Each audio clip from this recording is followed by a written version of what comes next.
इधर 2 दिन बाद होने वाले आम इंतखाबात के लिए राजधानी ढाका समेत मुल्क के तमाम शहरी और देही इलाकों में सिक्योरिटी इंतजामात भी सख्त कर दिए गए हैं। गुज़िश्ता दिनों पार्टी कारकुनान के दरमियान हुई पुरतशद्दुद झड़पों के पेश नजर पुलिस इंतजामिया के साथ साथ आर्मी के जवान भी हिफाजती बंदोबस्त में लगे हुए हैं। हंगामी सूरत हाल से बचने के लिए राहगीरों और गाड़ियों पर कड़ी नजर रखी जा रही है। सड़कों पर आर्मी और पुलिस के जवान गाड़ियों की तलाशी लेते हुए भी देखे जा रहे हैं। अपोजिशन का यह इल्जाम है कि इंतखाब की तारीख का ऐलान होने के बाद से अपोजिशन जमातों के 1000 कारकुन और लीडरों को हिरासत में ले लिया गया है। इंतखाबी तशद्दुद में अब तक 4 लोग हलाक भी हो चुके हैं, जबकि 1000 से ज्यादा अफराद जख्मी बताए जा रहे हैं। तशद्दुद के लिए दोनों जमातें एक दूसरे पर इल्जाम लगा रही हैं।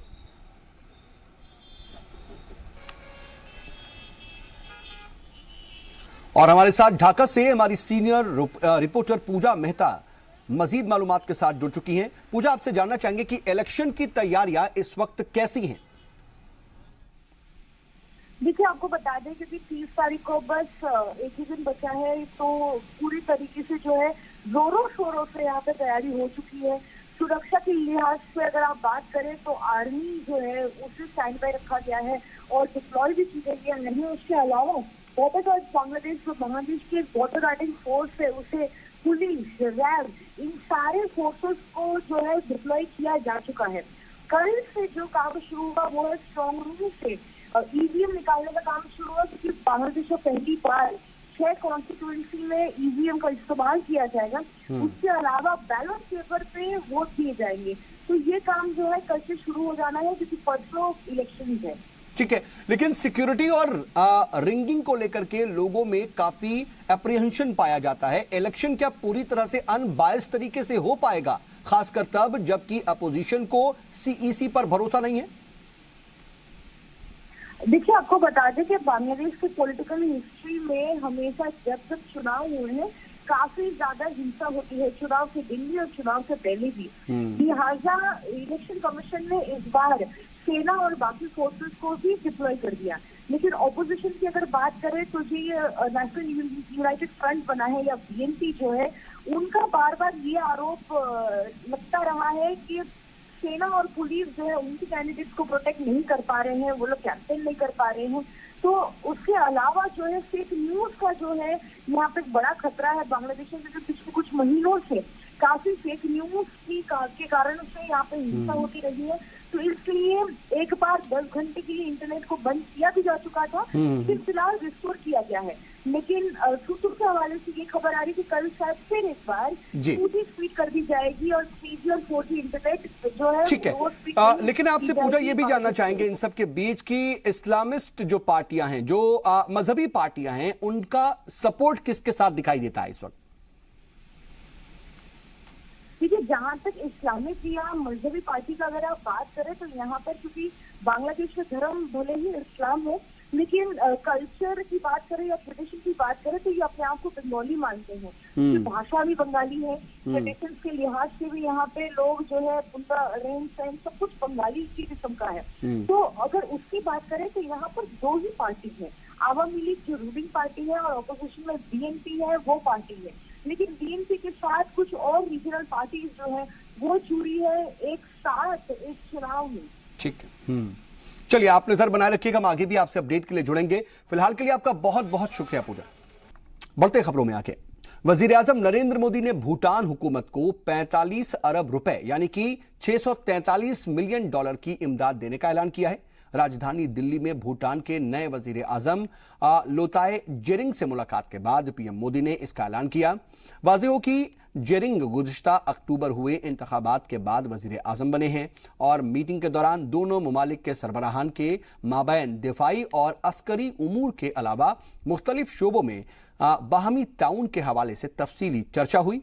दोनों मुल्कों के सिफारती ताल्लुकात को 50 साल पूरे हो चुके हैं। आपको बता दें कि 1968 से दोनों मुल्कों के दरमियान सिफारती ताल्लुकात कायम हुए थे और वक्त गुजरने के साथ ही इसमें मजीद मजबूती पैदा हुई है। मौजूदा इमदादी पैकेज भी उसी की अक्कासी करता है।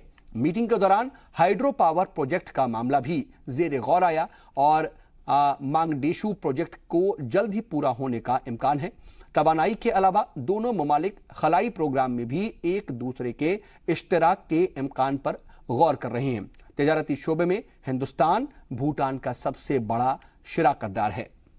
मैंने प्रधानमंत्री जी को आश्वस्त किया है कि भूटान के विकास में भारत हमेशा की तरह एक भरोसेमंद मित्र और साझेदार की भूमिका निभाएगा। भूटान की 12वीं पंचवर्षीय योजना में भारत 4,500 करोड़ रुपए का योगदान देगा। यह योगदान भूटान की आवश्यकताओं और प्राथमिकताओं के अनुरूप होगा। इधर शाम में तकरीबन 7 साल बाद मुत्तहिदा अरब अमीरात का कौमी परचम दोबारा लहराने लगा है और अमारती हुकूमत ने एक अहम फैसला करते हुए 2011 के बाद से बंद चल रहे यूएई सिफारत खाने को दोबारा खोल दिया। गुज़िश्ता 7 सालों में यह पहला मौका है कि शाम में खलीज ताउन काउंसिल यानी कि जीसीसी के मेंबर मुल्क में से किसी मुल्क ने अपना सिफारत खाना खोला है।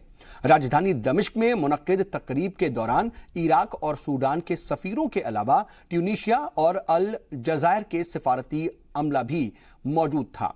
सिफारती अमले के इंचार्ज अब्दुल हकीम अल नौमी ने हुकूमत हामी AFM रेडियो से बात करते हुए कहा कि यूएई के इस इक़दाम से दूसरे अरब ममालिक को भी तरगीब मिलेगी और वो दोबारा से अपना सिफारत खाना खोलने पर गौर करेंगे। शाम में इराकी सफीर साद मोहम्मद रिदा ने खित्ते में क़याम अमन के लिए इसे एक मुस्बत कदम करार दिया।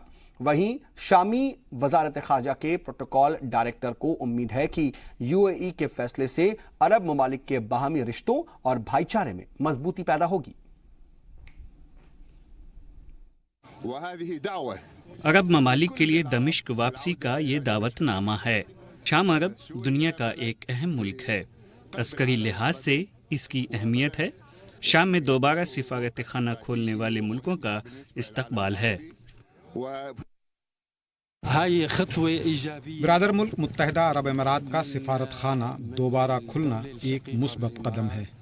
इसके बेहतर नताइज मुरत्तब होंगे। इससे दोनों ममालिक के बिरादराना ताल्लुकात में मजबूती पैदा होगी।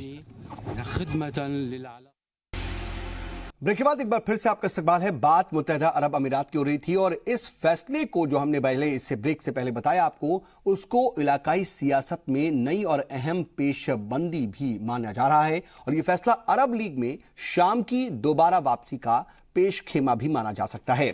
यूएई के वजीर खारजा अनवर करकश के बयान ने कुछ इसी तरह का भी अंदाजा दिया है और उनका यह कहना है कि सभी अरब ममालिक शाम के मौजूदा बहरान का सियासी हल निकालने पर मुत्तफिक हैं और उनके इत्तेफाक राय से शाम की अरब लीग में वापसी मुमकिन है।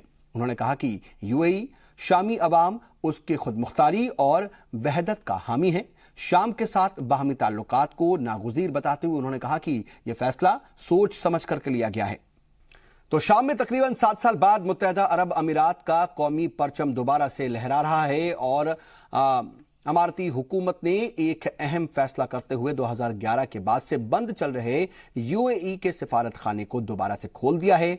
आपको बता दें कि गुज़िश्ता 7 सालों में यह पहला मौका है जब शाम में खलीज ताउन काउंसिल यानी कि जीसीसी के मेंबर मुल्क में से किसी मुल्क ने अपना सिफारत खाना खोला है।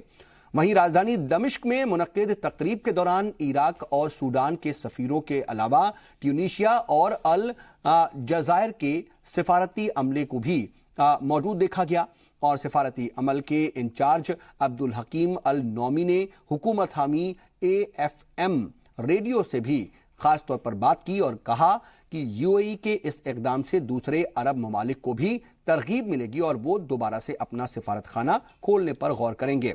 बहरहाल हमारे साथ पूरे मौजू पर तफसील से बात करने के लिए सीनियर जर्नलिस्ट और मिडिल ईस्ट के एक्सपर्ट शौकत भारती साहब फोन लाइन के जरिए जुड़ चुके हैं। शौकत सर, बहुत इस्तकबाल आपका जी सलाम पर। और सर, ये जानना चाहेंगे कि यूएई के इस फैसले को आप किस नजरिए से देखते हैं? देखिए, यूएई ने जो ये फैसला किया है ये एक अच्छी शुरुआत है और इसको आगे बढ़ाना चाहिए। इस वक्त देखिए, सीरिया और यमन ये सारी वार के बाद सबके सामने इस बात को आ गई कि अमेरिका ने सिर्फ अपना उल्लू सीधा किया है और इनको इस्तेमाल किया है और जिस तरह से नफरत बढ़ रही है उसका असर आज या कल अरब वर्ल्ड के ऊपर पड़ेगा। क्योंकि सऊदी अरेबिया की और इसराइल की दोस्ती ये वहां अरब अवाम के खिलाफ, रूलर्स बने से कुछ करें तो अगर अवाम का रेगुलेशन आएगा तो वो यूएई के लिए भी जाएगा, ठीक है, वो बहरीन के खिलाफ भी जाएगा, वो कतर के खिलाफ भी जाएगा, वो सऊदी के खिलाफ भी जाएगा।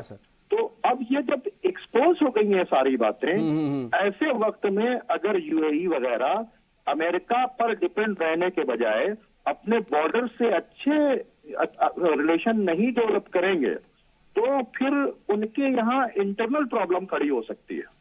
ठीक है, लेकिन सर क्या ये माना जाए कि असद रिजीम को लेकर के सऊदी अरब और उसके हामी मुल्कों का रुख नर्म हो रहा है? अमेरिका और ईरान इस मामले में कहां फिट बैठते हैं?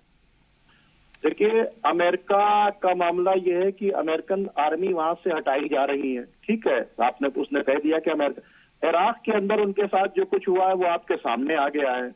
तो सऊदी अरब के अंदर खाशोगी के मर्डर के बाद जो पोजीशन आ रही है उसके वजह से ग्राफ गिर रहा है और पूरे वर्ल्ड में ये मशहूर हो गया कि सऊदी अरेबिया, ईरान, अरे सऊदी अरेबिया, क्या नाम है, अमेरिका और इसराइल, ये तीनों मिलके इस एरिया में को खराब कर रहे हैं। सर माफी के साथ रोक रहा हूं, वक्त जरा इजाजत नहीं दे रहा। आज आप हमारे साथ जुड़े और इस जो तमाम आपने बातचीत की उसके लिए आपका बहुत बहुत शुक्रिया सर।